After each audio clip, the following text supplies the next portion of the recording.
So I got my Carlton Sheets course. I don't even remember what year it was. And I read it and I thought it was exciting, but it wasn't very detailed. It's not step by step really. It's kind of an overview.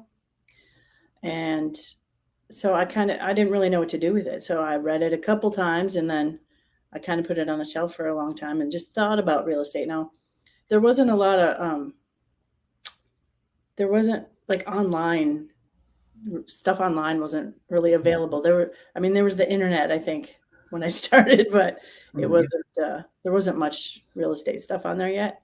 There was no Facebook or anything. So when I finally did kind of decide I really wanted to look, I found REI Place, which is,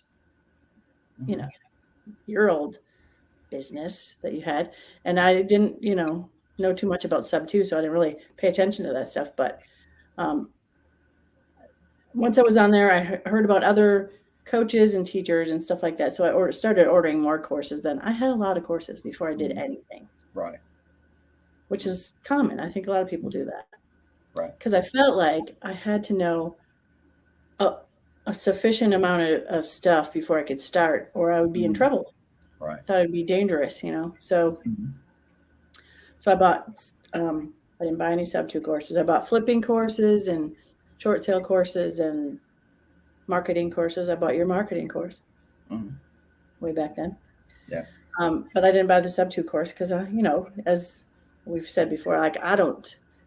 I was a non-believer. I was like, who's going to just give you that house, So I didn't get in the sub 2 area at all. I did a rehab and I did some short sales, but I got one course that was pretty thorough. And I just decided, this was in 2007, I think. It was pretty thorough that I thought, okay, I'm just going to do this like step by step. It was pretty step by step course. And so I followed it, and I'm just not, it was a long course, and it was a short sale course, of course. So there's a lot of parts to it. And so I'm just going to do this step that I'm on and not go ahead and not think about what all the rest is, because it was too scary, So I did one part, and then I did the next and the next. And then all of a sudden the bank sent me an email saying, we've approved your short sale. And I'm like, oh. And then I freaked out because I didn't know what to do. Of course, you only have 14 days to close. And I didn't have a buyer yet. And, so it was like, that's exactly what I was afraid of that would happen. And it happened, but I didn't die or anything. So that was good. And it worked out. Yeah. I made $6,000. You found a buyer. I did. I found a buyer. It was two older ladies that were sisters, and they had cash and they could close. They really, because they had cash and they could close quick, they really, gave me a low ball offer.